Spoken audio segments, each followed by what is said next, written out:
எத்தனை வருஷம் ஆனாலும் உழைக்கும்பா. பர்மாத்தே இத பார்த்தா அப்படி ஒண்ணும் தெரியலையே. எடுக்கிறாங்க, அவங்களுக்காக வாங்கி இருக்கிறா. ஒரு பேப்பர்ல ரூம்னு எழுதி மேல ஒட்டினாதான். இவன் தான் நமக்கு தர வேண்டிய 29 லட்சத்தை பேப்பர்ல ஏய் 29 லட்சம் தீபாவளி கணக்கு ஒழுங்கா படிக்கலையா நீ? அப்பாட்ட இருந்து இது 18 லட்சம் தான்டா.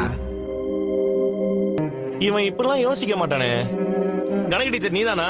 பார்லர் அம்மா தான் ஏதோ வேலையை பார்த்துட்டு இருக்குதே. 2 ஆணியை வச்சு அடிக்கணும். அதை ஒரு நாள் நான் செய்யதான் போறேன். ஏங்க கொஞ்சம் இப்படி வாங்க. என்ன சொல்லு? ஒருத்தன் எனக்கு கல்யாணம் சொல்லிக்கிட்டே சிரிக்கட்டும் அது ஆணவ சிரிப்பு. நீங்க என்னமோ பண்ணுங்க, முதல்ல சீக்கிரமா ரூம்க்கு. இங்க தரையிலயும் படுக்க முடியாது. இப்ப கட்டில் இருக்கு, கட்டில படுத்துக்கலாம்.